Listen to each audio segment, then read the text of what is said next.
Welcome, everybody, to the 76th edition of Beers with Bill. It's my pleasure this evening to welcome Mike Brookfield. Mike, welcome to the show. I know you've participated as watching us, but this is your chance to shine and talk to us about homebrewing. Yeah, it's different being on the other side of this call for the first time. Yeah, but thank you. It's exciting to be on here. Yes, appreciate the fact that you were willing to step up with Keith having some family commitments that he couldn't get away from. Yeah, I love talking about beer. So we're gonna discuss Wavemaker. Which beer are we gonna start with from them? We're gonna start with making a bit of a gamble. We're gonna start with their Orion, their amber. It's a lighter style beer. Bit of caramel on the. It has caramel taste. It's clear. It's crisp. It's a really nice example of an amber ale. It's one of their originals as well. They've had this one in their docket for quite some time since they opened back in 2019. One of their earlier ones. They have beers from all over the range, all the different styles. But this one I really like. It's up there with their lager beer, which is their lager. This is, of course, the darker version of it and an ale, but it's still clean, crisp, good flavor to it. Cheers. Cheers.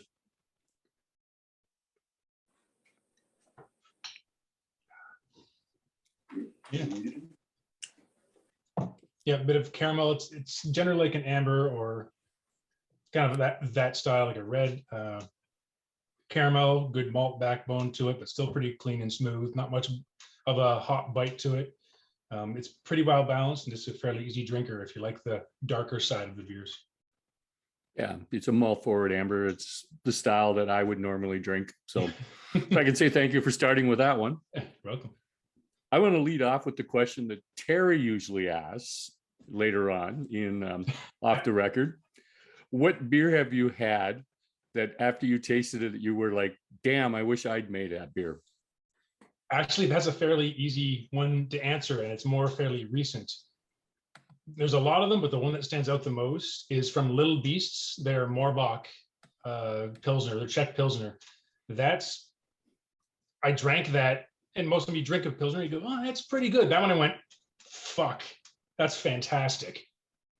How did she do that? That's why every time she comes on, I keep asking her questions about her process just to see how she did that, because it's such a great example of that style.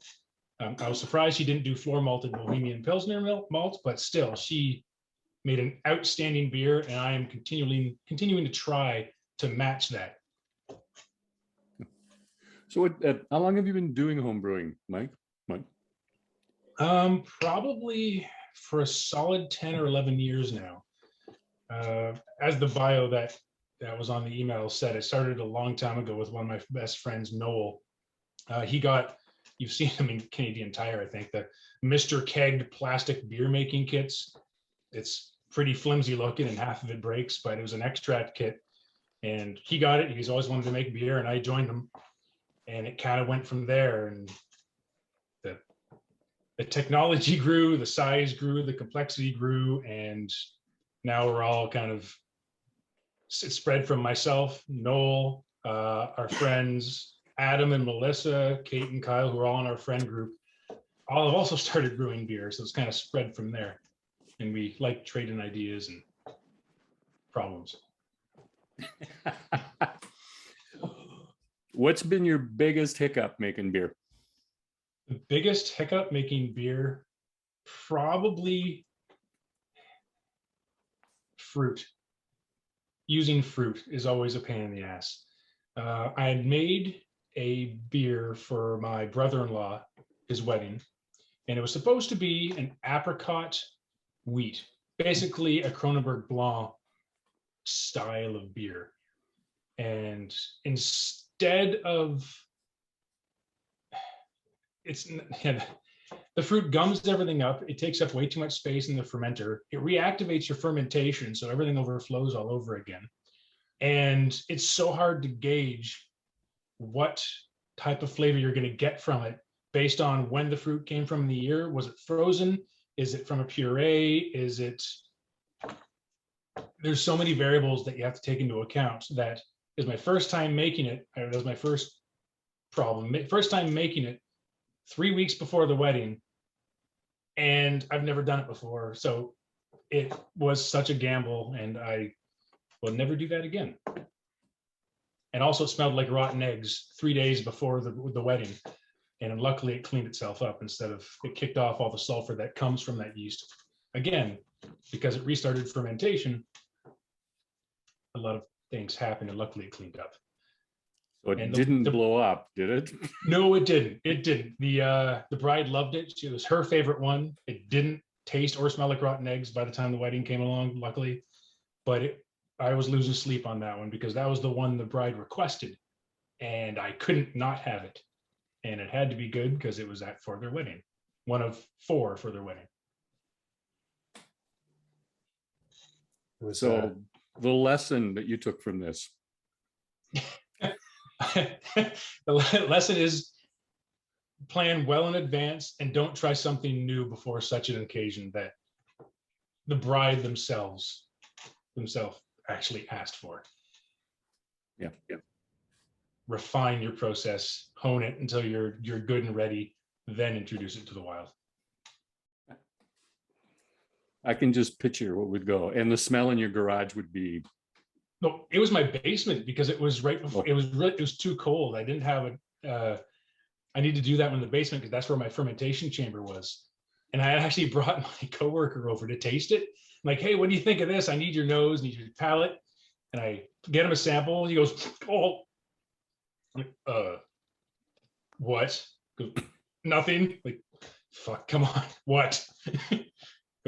It smells like rotten eggs and ass. Shit. So I'm like, can you plug your nose and taste? Does it taste okay? Is it just the smell? It was just the smell at that point. So I had to do some damage control and clean it up, and luckily it worked. What's been your favorite home brew that you've done? Oh wow, we've done so many of them. My favorite home brews, I'm more of a lager guy. I like the challenge behind lagers because it's been said on this program before that lagers that are clean, you can't hide anything. You can't hide it with hop flavor. You can't, there's yeast, there's a bit of malt, and any off flavors or any discrepancy in your process will come through. I love making those, and I tried and did pretty well the first crack making a Japanese super dry lager, basically Asahi, however you pronounce it. I tried to duplicate that, really low percentage, like in the range of like 4.5, but extremely crisp, extremely dry, chuggable, drinkable, a great summer beer. And that's been my favorite one that I've made, actually, from a challenge point of view and a flavoring point of view. You do that one down in your basement to keep the temperature cool? Actually, I have, the one thing, home brewing is an interesting hobby. Anybody can do it. There's so many different angles you can take on it. Being a mechanical engineer and technically oriented and obsessed, I love the equipment and the technology behind brewing. So I built my own glycol chilling system. I have my own unit tank. So it was its own heating and its own cooling loop. And I have remote wireless monitoring sensors that go in the beer to tell me its temperature at any point in time, the specific gravity, so I can monitor its fermentation. So I could do it outside in the garage in the winter, and it would be perfectly fine. I don't have to do it in the basement. It's just closer to where I clean things. So sometimes I do it down there out of pure laziness. So the mechanical engineering side of you, you've got a sophisticated system going. Yeah, it's a very slippery slope. My favorite analogy about brewing is it's like a giant machine with knobs and switches and things you could poke and turn. And if you turn this one, it turns all the ones over here. And sometimes this great big one you turn resets all the ones you just did. So it's the complexity of it all. And some knobs are worth turning, some aren't worth turning. Some switches you could probably leave alone and you'd be just fine. So that challenge and that puzzle, just trying to figure it out and refine that machine to output something that's delicious, you want to share with your friends and family, and you can enjoy and make again is really that's what home brewing really does for me. I love that challenge and that process control. So over 10 years, how much money have you spent on that system? Way too much. A lot. The upfront cost, like people say, well, how much does it cost to make a keg? Like my system makes 2 kegs, 2 pony kegs, so 10 gallons. They say, how much beer does that make? It makes like 4 cases of beer. Like, whoa, that's so much cheaper than you buy the beer in the store. Like, yeah, well, if you add the overhead capital costs and you depreciate it over 700 years, yeah, it would be cheaper. But I had to spend, like, that unit tank was like $2,000 something. But it was something that I'm willing to do because it simplifies my process, allows me tighter control. But you can't just get the unit tank, because now with the tank is huge, you can't lift it, you can't move it. Now you need a glycol chiller. That thing, the glycol chiller, costs over $1,500 most of the time, Canadian dollars. So that's why I built my own out of a window air conditioner and a cooler. So way too much money. I don't really want to quote an exact dollar amount, because I have family members on here who will just ride me for it for the next couple of years. But I see them laughing now. Yeah, it's your passion. Yep, yeah, it is. Yeah, that's the one thing I don't mind investing in. There's some that it goes up in scale. The typical homebrew scale is a 5-gallon, one of those pony kegs or coney kegs that you can get from any brewery or the beer store or whatever. Mine, I went to a 10-gallon system because it all started with, I believe they're on, my friend Andrea and Noel for their wedding. And for the number of people and the number of people who love drinking beer, including ourselves, and the number of different beers we wanted, in the time that I had left, there was no way I could crank out that many beers. We needed about 10 kegs worth. So that's 10 different batches on a normal homebrew scale. I didn't have the storage capacity. I didn't have the fermentation chamber space. So if I doubled, I only had to make 5 batches now instead of 10. I won't go down the rabbit hole, which was that, but the storage space, and I had to plan everything. I had this big, huge Microsoft Project Gantt chart, planning out day by day, hour by hour, when I had to move things, when I had the cold crash to drop the temperature, when to pitch the yeast, when to do the checks, when to move it from point A to point B. It was complicated, but so when we heard it on here, it was the guy from Badlands, I forget his name. Don't start a brewery on a half-barrel system or a 1-barrel system. That's a 4 or 5, 6 times bigger than my current system. So I would have to jump from what I am now to such a much bigger system. And that brings its own problems in terms of process control and money. And yeah. You must love your sister to do that much work and to build the Gantt chart to do all of that complexity. You have to love her. Oh, I do. Different Andrea, but yes. Oh, she's on here. Andrea Bedford. She jumped around. My apologies. Yeah, no, but I do. You love must my love sister, your friends too to do that. Yes. Yep. You do. Heck, Noel, Andrea's husband, got me started. That's the person that got me started on this whole brewing thing. And Andrea lived through our scorching their stove and boiling over on their stove and making a mess and making the whole basement smell like yeast and really old stanky beer. So she's a bit of a saint, what you're saying. Yes she did, because we did it exclusively at their house. Talk to me about the second beer we're going to try from Wavemaker. Well, this time we're going to try, I figured, and I apologize to Andrea, sorry. There's an Andrea and Andrea. We're going to go to the Berliner Weiss, the sour beer, which was this guy right here. I'm not a particular sour fan myself, but Berliner Weiss is one that I can actually really kind of get it. I can really get behind.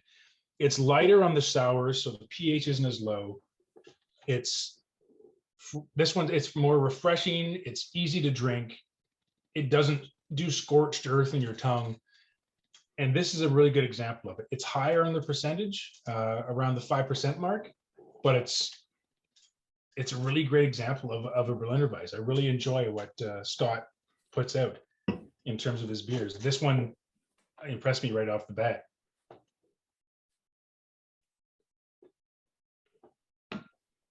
Yeah, he describes it as a refreshing and easy drinking, and I absolutely agree.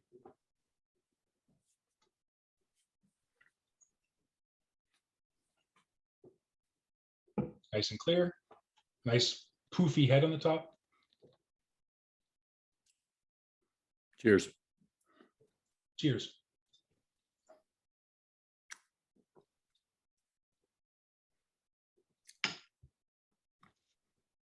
Yes. Very easy drinking. Extremely easy drinking. My wife says she likes beer that doesn't taste like beer. So all the beer I make, she generally doesn't like. These are the ones we're getting into the realm of ones that she likes. So she'd love for me to make a sour or a Berliner Weiss. That introduces its own set of problems given my current brewing system. So I'd like to try and make these at one point. Enlighten us. What would the problems be for you? Well, a lot of it might be my paranoia. My current system is a kind of a 2 or 3 vessel system. So it's 3 independent vessels. You have your kettle, you have your mash tun where you put your giant tea bag to make all the sugars. And then you have your lauter tun, which is basically, it holds all of your really hot water. For me to actually make this, I can't, homebrewers in general don't have the infrastructure to make a traditional sour, which is you brew the beer, you stick it into a fermenter, you add the souring bacteria, you let it sit for a very, very, very long time. What most of them make is called a kettle sour, which is you make your wort, you introduce all your hops, then you add the souring bacteria and let it sit in your kettle at a very set temperature. You hold it at about 140, 130, depending on what the bacteria is, whatever it likes to be at. And you let it sit there for about 36 hours. After that, you ramp it up to boiling to kill that bacteria, then resume as you see fit. My system is propane powered. So it's a bonfire underneath the kettle. I can't hold that 140 or so degrees Fahrenheit. The systems that my friends Noel has and Kyle, I believe, they're electric driven. So they just punch in 140, go and have a beer and go to bed. And then the next morning it's still there. I can't do that. Then there's the whole problem of the whole bacteria side of things. You have to do scorched earth on your equipment to make sure that that bacteria isn't sitting around the next time you bring through your next batch of beer that isn't a sour. Homebrew scale, oh darn, I accidentally infected this batch, better drink it quick. Massive brewery scale, that's not so much a thing because you're dumping thousands and thousands of dollars and a lot of hours of your work, and you have to scorch your entire system so it won't happen again. Thank you. I understood that, but I'm not sure everyone else understood the complexity of once you do a sour, all the background work you have to do to make sure that it doesn't affect everything you do after that. Yep. So it's paranoia mostly on my side. I don't want to risk messing up my other beers, and I can't hold the temperature to do a proper kettle sour. I wouldn't think that's paranoia. That's just being prudent. Aaron's even referred to the fact that every so often, oops, got to dump a batch. I messed up. Forgot to get something completely clean. Yeah, my friend Noel, who's on as well, he used to do some volunteer work for a brewery in Ottawa, and he brought over a can from them that he goes, here, try this and see if you can tell what's wrong. And you open it, you can immediately say, oh, that's a decent sour. That's supposed to be a Pilsner. Oh, so they had lost, and something went wrong. Something soured and got infected, and they didn't know it until they were canning. And then they had to do scorched earth and all their equipment, and hopefully got rid of it. Yeah. On a personal level, what music would I find on your playlist today? Very high energy. Generally, I do listen to everything. It's all like if I'm doing some steaks in the barbecue and we're having a nice Friday night, my wife and I, probably some jazz. But generally, what you'll see on my playlist is either very high energy, hard electronic music or metal. And now there's in particular, and some people will laugh, people who know what I'm going to talk about will understand, is there's a game out there called Doom, in particular Doom Eternal. It's a very recent game that came out. The soundtrack was actually made by a composer, and it is all just face melting speed metal done extremely well. And for those who are interested, I would look up Doom Eternal Heavy Metal Choir, because the composer actually recruited heavy metal singers from all different genres and all over the world to come and did like a choir, like a church choir, but heavy metal singers. And it is outstanding, and I love the energy it brings, and that's generally what I'm listening to a lot of nowadays. What was the hardest hurdle for you to overcome during COVID? Staying sane, which I think is just really the common theme. It's just my wife and I. Luckily, both of us could work from home, so we still had our jobs, easily transferable to staying to working from home. But we are all very social. Like all of our friends and my family that are on here, we like to see them all the time, meet up with them, socialize, have some beers. That stopped. We're also very active in terms of just going to the gym. I play a lot of volleyball, skiing. That all stopped. So you just sit at home and I work here. And then after I'm done, normally what I do to wind down, besides those other things, is play computer games. So do I want to continue sitting in this chair at the end of the day? Probably not. But all I can do is go for a walk, because I can't go and do the things I normally love. So trying actually to have a routine and a system in place that actually retained your sanity was our biggest hurdle, and my biggest hurdle, because everything I loved kind of became impossible. I've been skiing since, my parents can probably correct me, or my sister can, since I could stand, so probably about 2. Last year was it's either the first time or the second time that I've never skied all year because of freaking COVID. We had planned for it and everything, but lockdown 3 came around and got rid of that. We had to cancel everything, so I didn't go skiing all year, and that made me very sad.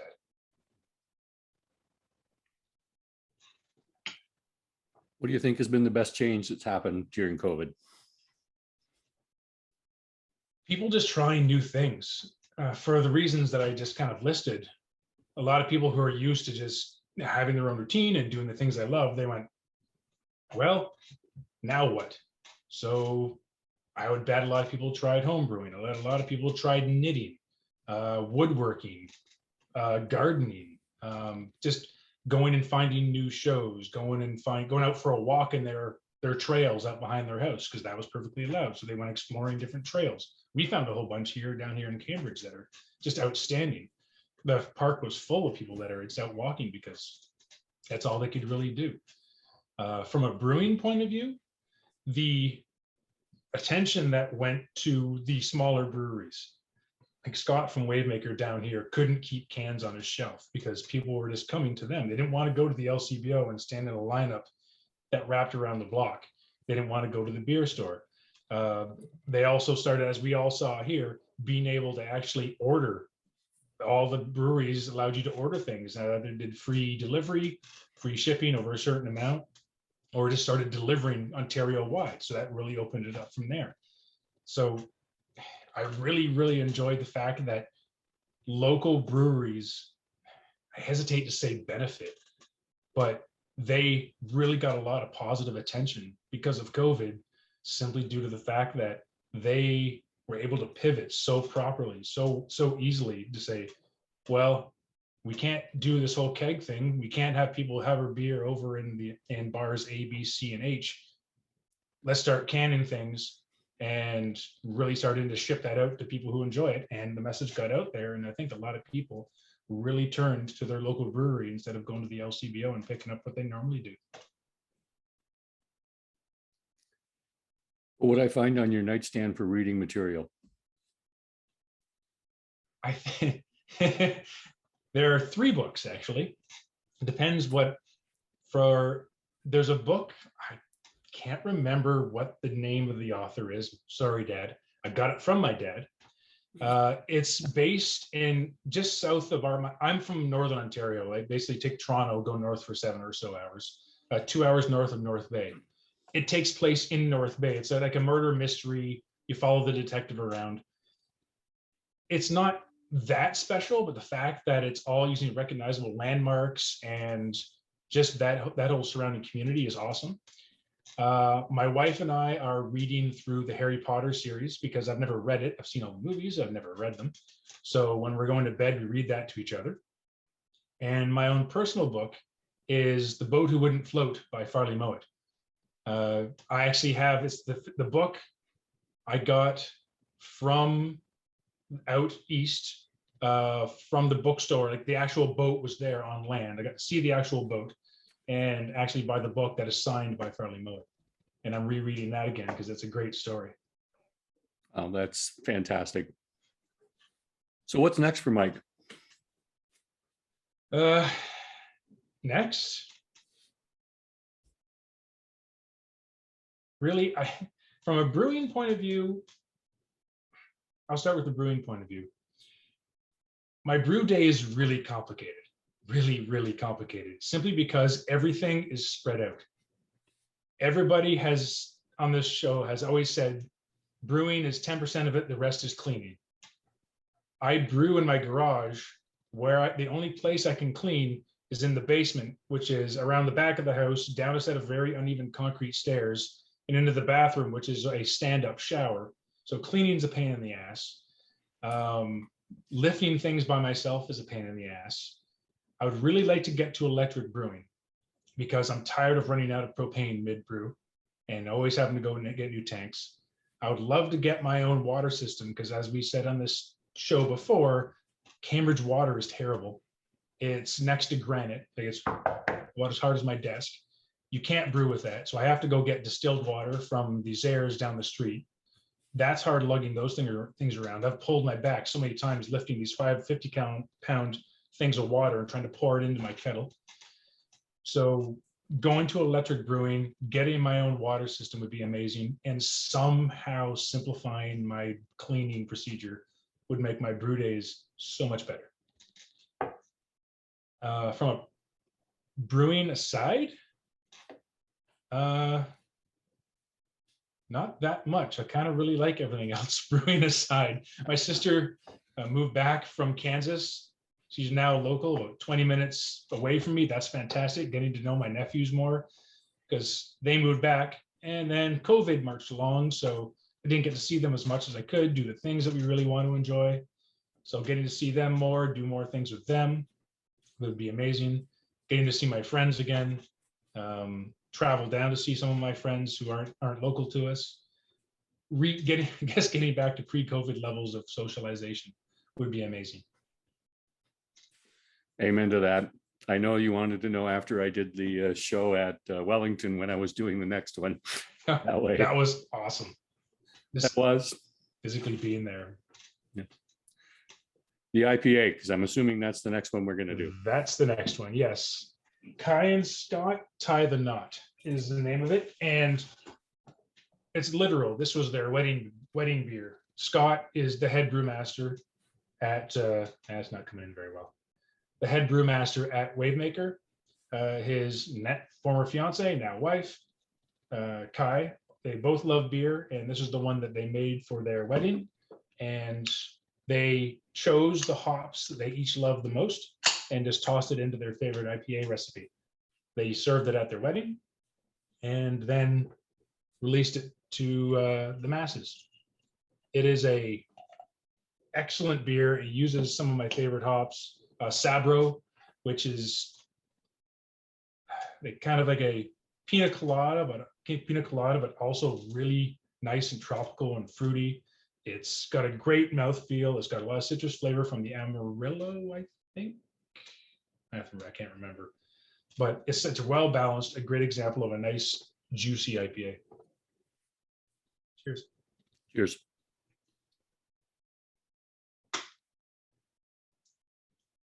Yep. I did say that lagers are difficult, but getting IPAs right is also pretty difficult because it has to balance. As in, too much booze is bad, too bitter, Randy will disagree with me, too much bitter isn't necessarily good as well. It's all got to kind of balance out, and getting that right can be a challenge. When I looked at the Citra, Amarillo, and Sabro, I was like, wow, they would have had to spend a little bit of time on that. Those are not normally three that you would mix together. Nope. Scott is similar minded to myself. He's very process and this process control. He loves refining it and knowing what knobs to turn, what switches to flick to really make it work. Because once you got your process down, that's reliable. Then it's all about the ingredients and knowing how to tune it. So why have you not introduced me to him before? I completely forget. Every time I go down, I get back and go, shit, Catherine, I forgot to talk to Scott again. And also the last month or two, he's been organizing his wedding. So he's been leaving the running of the brewery to his coworkers and his family. So I will introduce you to him. He knows more. He knows all about me being on here. I talked to him before I came on. So I'm really hoping that he'll actually want to come on, because hearing from the brewer is a lot more entertaining than hearing from the guy who buys from the brewer down the street. He knows more about it than I do. You're doing just fine, Mike. I see Noel brought up the topic of oxygen that can ruin a hoppy IPA as well. Yeah, yep, it really, really does. Noel, unfortunately, has been victim of this a lot more than I have, despite doing everything he can to try and combat it. Basically, if anyone here has actually tried an oxygenated beer, a before and after, it would basically, give me a second, a beer of this color, a beer of, trying to get in focus, a nice light color. The light up above me is terrible. A nice light color will turn brown. So you'll know that it's oxygenated, and it tastes like wet cardboard. It tastes terrible. Combating that, because everything after, sometimes before, but after you're done boiling everything, and you get the yeast in there, yeast chews up oxygen. So and it farts out booze and CO2. So that's not really a problem. But after a point, oxygen is its enemy. So when you transfer from whatever fermentation vessel you have into your serving, be it bottle or keg, you have to be really careful not to splash it around. You have to be really careful not to shake it, expose it to oxygen. Everybody here has had, one of the questions I get when I serve my beer is, well, how long does a keg of beer last? Well, if you do it right, forever, if you don't drink it all, like months and months and months and months and months. Everybody has done the whole pony keg with the pump in the top, the pump out beer at keg parties or whatnot. You're pumping in outside air and oxygen. So that'll go bad within a couple of days. But if you do it with a keg system, you're pumping in CO2. So it never sees a drip of oxygen. So you can spend a lot of time and a lot of effort and a lot of money trying to make an oxygen-free environment to transfer from your fermentation vessel into your keg and then serving. And Noel did all of that. He did. And I think the problem was actually hot side oxidation was the culprit, because he had closed transfer from his kettle into his fermentation, and from the fermentation vessel into his keg. Yet a couple of days later, it was brown and oxygenated, and he was very sad that they had to dump it. It's more prominent in IPAs, which he loves. How do you decide what you're going to brew?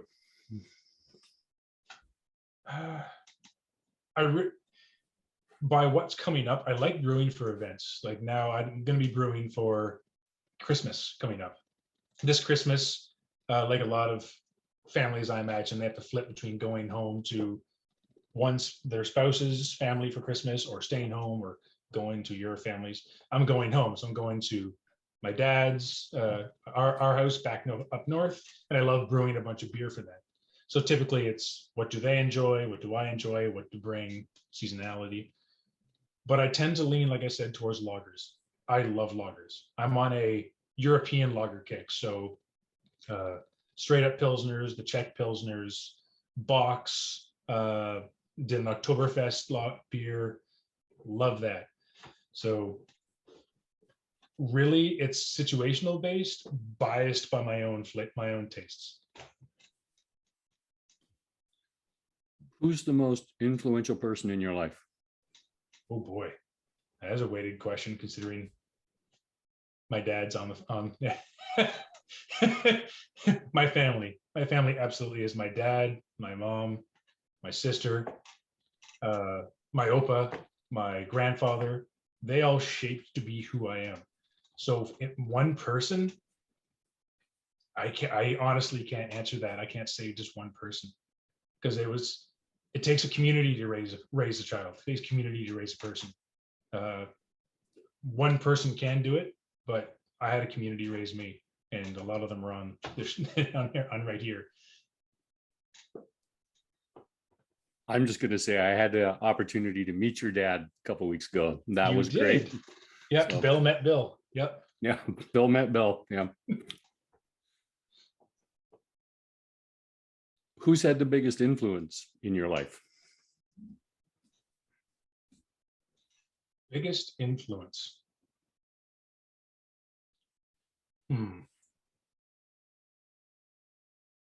Again, there's a combination of people.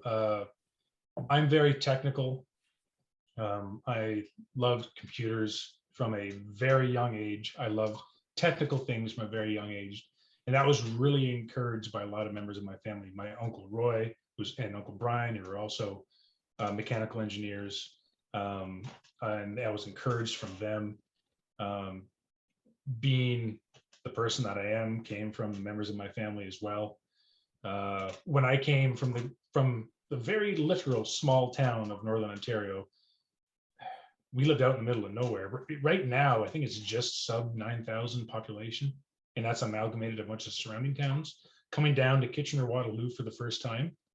So small town boy goes to the big city, that old story.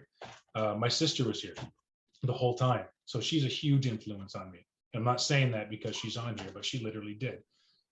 She was there as a support and invited me over for dinners and made sure I was fed and made sure I was doing all right. So she was a huge influence because of the shock going from small town to big city. And she was there through my entire undergrad, actually. Yeah, I think I graduated before she did because she did undergrad, master's, PhD. I just did undergrad and got the fuck out.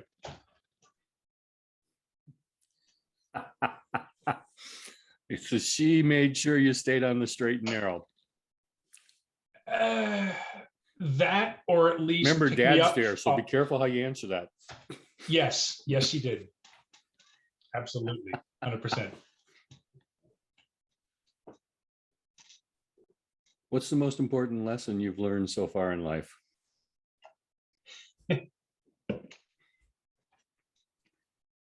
Don't take life too seriously or you'll never make it out alive. It's just really simple. There's a lot of things people take way too seriously. Everything in general, just take a deep breath. You'll be fine. Enjoy yourself. Be nice to others. Just don't get too worked up. That, or don't be an asshole. Don't contribute to the population. There's already too many of them. One of those two. I think I could accept both of those easily. What's the most challenging beer you've ever made? Challenging beer.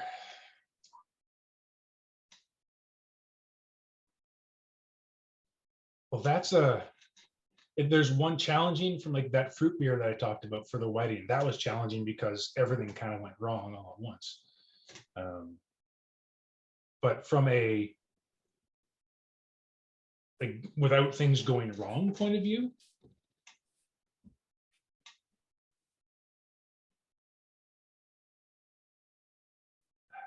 I don't know. That's it. I think I have to go back to the things going wrong point of view because I brewed most of my beers with Noel, and being able to bounce things off each other and make sure you have twice as many eyes to make sure that you're doing it right. So that fruit beer that I talked about at the beginning, that I missed my starting gravity by about 15 or 20 points, and then it started kicking off a pile of sulfur. Then I added the fruit, and that brought the sulfur back. And that was a couple of days before the wedding. That was terrible. Noel finally did it. I've never made an alt beer before that worked. Every time we tried to make an alt beer, the fermentation stalled and we couldn't get it going again. I've never made a good one. He has finally fairly recently, I think. But I think to answer your question, instead of rambling on some more, that fruit beer again, that was the most challenging because I didn't know what the hell was going on because I've never made it before. Yeah, I got to jump back. There's a couple questions in the chat line I should hit. Derek wants to know if you actually name your beers when you make them. Only when it's made for an event. For weddings, I name them. The one I have on now that is just about done, it's a cream ale, so a very silly, easy drinking kind of beer. I made it for the after party for my cousin-in-law, I guess, my wife's cousin. He got married. We couldn't bring the beer to the wedding, but afterwards, and then day afterwards, I wanted to have a beer for them. And he's a farmer, so it's a farmer-themed beer called Cream Ale, but it's an acronym: crops rule everything around me, because he's a crop farmer. And shout out to Wu-Tang for that. That, weddings and Christmases. So events, I name them. And I'm really terrible at naming. I'm not very good at puns. Do you have a name for your brewery itself? That's a weighted question. I think I've finally settled on Cold Smoke Brewing. It's a cold smoke is a way of saying powder for skiing, like fluffy powder. Because I love skiing, I love brewing, I want to bring them together. Cool. Noel wants to know, you find yourself iterating on certain recipes and styles, or do you have to keep trying things that you've never made? I iterate a lot on IPAs simply because there's so many different hops out there and so many different combinations you could do that'll bring out an entirely different profile. You could keep the malt bill the same, the yeast the same, the alcohol the same, and just play around with the hops and get completely different beers.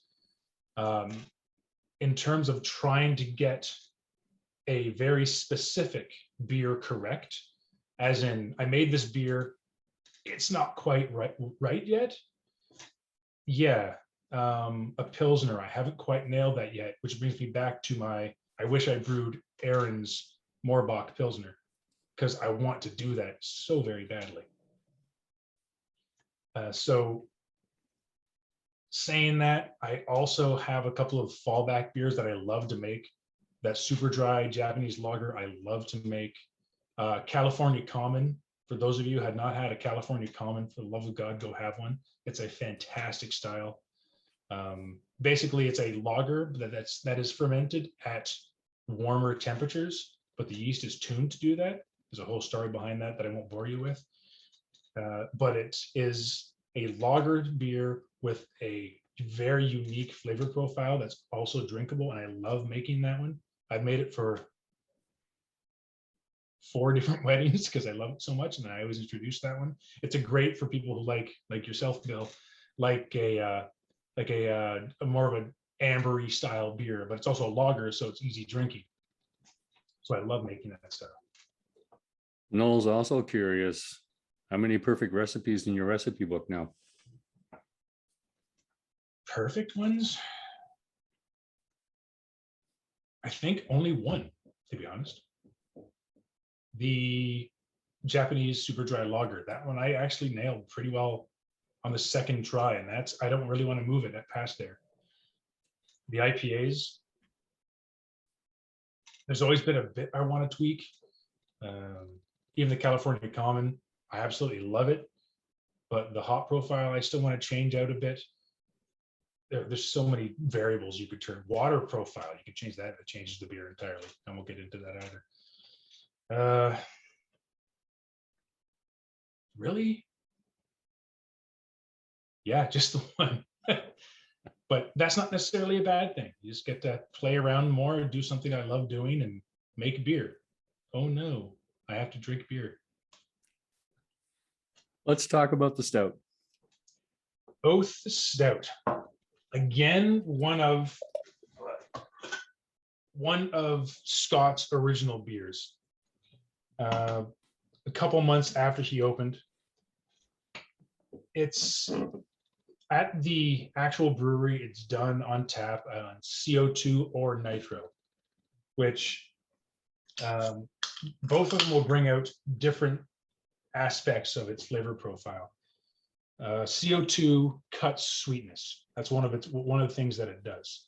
So if you drink it with just normal CO2 carbonation, it will be more of the roasted, more of the coffee notes that some people really like. If you prefer the chocolatey side of things that you want to bring out in this beer, you get it on nitro, and that'll bring out the more of the sweetness side of things. So I love this because of the different notes you get depending on how you want it served. And for a stout, it's surprisingly very drinkable and smooth and have a really good flavor profile that you don't get tired of halfway through the can or halfway through the pint. Cheers. Cheers.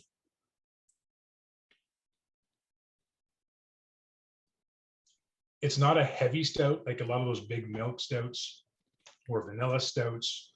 It's not full of lactose. It's fairly lean in terms of its body, but it's got a really cool stout profile that I really enjoy drinking.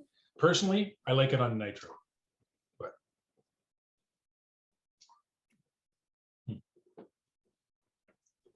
and it's been, like I said, it's been around for a while, so he keeps making it because people really like it.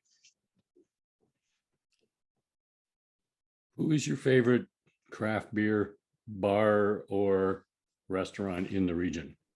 Ooh. One of them, Arabella, was pretty awesome. The selection they have and the frequency that they rotate through it and the atmosphere is pretty outstanding. Bent Elbow, I've been to quite a few times as well. I haven't been there in quite a long time because of COVID, but I really enjoyed going there after volleyball. But if I had to pick one, I'd say it'd be Arabella, because the atmosphere, the beers, how they really, really support local breweries and encourage people to come and try those and try something different. I actually can't remember how many taps there are there, but there's something different from different breweries. So when you go there, you got to try something different every single time. Got to jump back. Adam's curious about how many times you've moved your kegerator.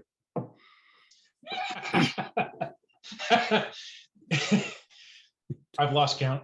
I got to say too many, obviously. Well, I would rebuttal with which one.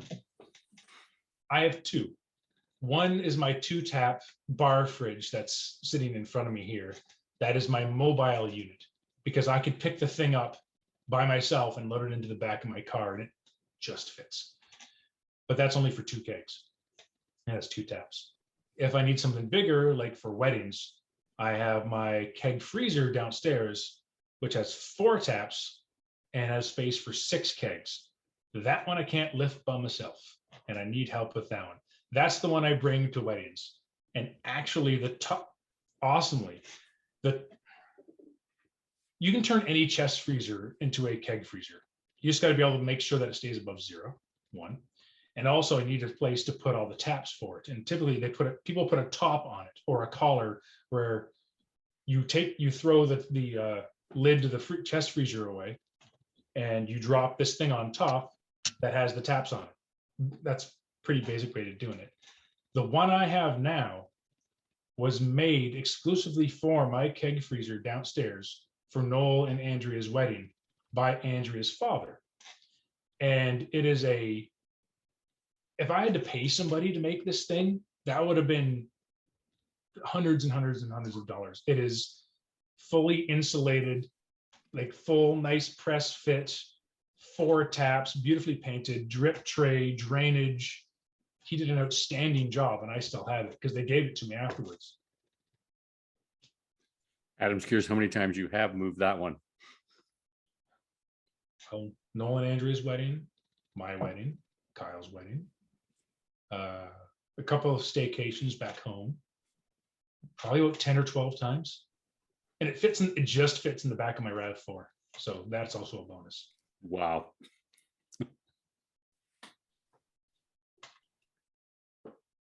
Can you share with me? Oh, sorry, got a question I had to go back to first. Okay. Ed wants to know what beers you currently have in inventory. That question is an artifact of of Beers with Bill. I'll start with that. My wife is an assistant professor at the University of Guelph, and for the summer, she spends all of her time at her field site in the summer. So when I say summer, 2.5 to 3 months in Alaska or Northwest Territories. So it's just me and the rabbit. That's it. And every week we have all these different brewers come on, which is awesome. And they, like we did here, there's 4 beers. But my philosophy is, why order 1 beer? Because if I like it, I want to have it again.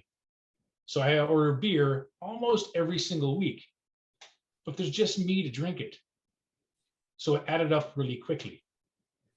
So I made a spreadsheet of all the different beers because I'm a complete nerd, categorized by lager, ale, saison, mixed fermentation. And it turned out I had 48 different beers, plus my kegs. After some giving beers away to friends and going to some outdoor events, I'm now down to 23. So, and I still have my half keg that's over here as well. So I'm getting close. I'm not allowed to buy any more beer. I've heard that one many times myself. Yeah, so have I. Derek's curious if you have any plans for a keg management system like Dale's using.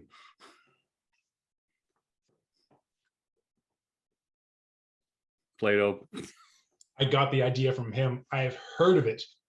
And I was like, I heard it when it was passing by either on Reddit or something. It's like, yeah, that's kind of cool. Then Dale came on and he explained it and he actually showed what it was. I went, holy crap, that's fantastic. And I ordered 3 that night. And they are great because they're fancy bathroom scales. They're waterproofed and they have a bunch of sensors, but they tie into the app on your phone, or like he showed everybody, you can custom make your own beer menu that is updated live from the scales. So when I brought my various beers and the beer that Randy made, my brother-in-law, up to my hometown for the summer for a week or so of staycation, I brought all of the scales and I made this custom beer menu and had it outside on a custom screen. So it was just another piece of really cool technology that I could constantly monitor when a keg's going to empty, how much is left, who's poured what's more popular. Again, this is the geek in me talking here. I find that fucking fantastic. It's amazing. But also, Andrea's got down. We're all sitting around the pool, all the adults drinking back on beers, and also my phone. Bloop, 3 ounces were poured. 2 ounces were poured, but all the adults are around me. So I kind of peek my head around the corner. There's the kids going bloop, bloop, bloop on all the taps. I had to go lecture them, A, don't waste my beer, and B, stop drinking the beer because they're pouring it into their hands and going. So we had to have a conversation. I'm sorry, that's so cute. That is It's so- pretty, it was funny. If you could spend one day brewing with anybody, who would it be? Now, are we talking brewer or just anybody in general? Your choice. Well, I'll answer it both ways. Brewer wise, Erin from Little Beasts. She's an outstanding person. I love her, just the way she goes about things, her views on life, her brewing techniques, the way she approaches it. Her beers are outstanding.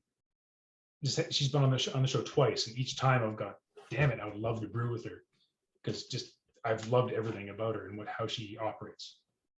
So I'd love to brew with her, but she's in Whitby, and that's a long ways away. It goes across Toronto, so that's a long way. Not brewer.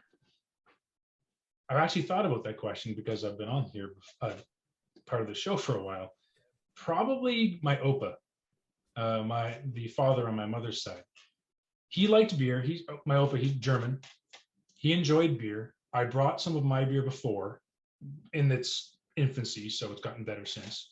But also, I think he would genuinely be interested in the whole process and would just like spending time with me and also really be interested in how it works. And he'd be about as enthusiastic as I was about brewing every single time. It'd be really fun. I imagine it would. One last question. Okay. What's the one thing you'd like everybody to take away from our chat tonight?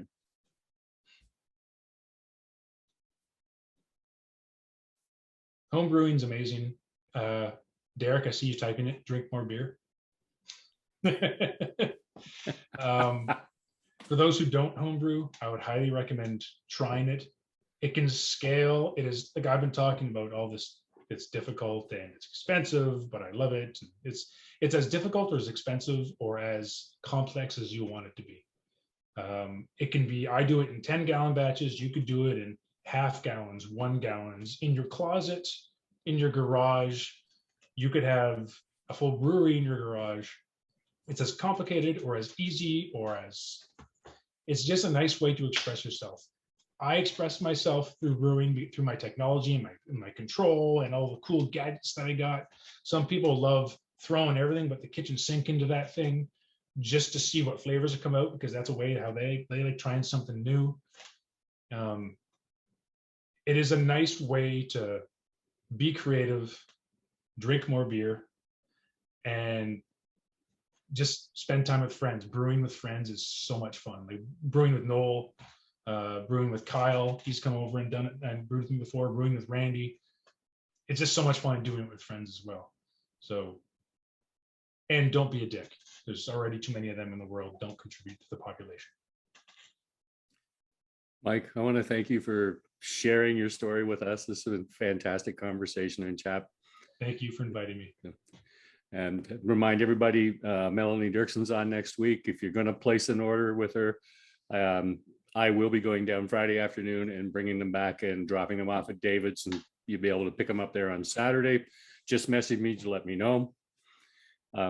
Also want to know, for those of you who were interested, yes, I am moving ahead with the barrel program. I will be sending an email out this week encouraging people to let me know who wants to join in. Mike, you might get your wish because Aaron has agreed to do one with me. I'm not sure if it'll be the second or third time we brew in the barrel. So Awesome. And I need a volunteer to collate the collection. I do have a brewer from Nova Scotia coming on at the end of November, and we should get our order placed in the next week and a half. So Derek, would you mind doing that again? So I'll be sending an email out about that later this week as well. Thank you everybody for joining in. Which brewery, Bill? Hmm? Which brewery is it? Annapolis Brewery. Okay. He would have been on the show, but he was moving his son to Cape Breton to go to school the Tuesday that I wanted him to be on the show. So Gotcha. we booked it in for the late part of November. Okay. Yeah, I can take care of that. Okay. So that'll all be coming out. Mike, again, thank you. We totally appreciate you stepping in at the last minute. Really appreciated you sharing your story with us. Thank you. Thank you. Thank you.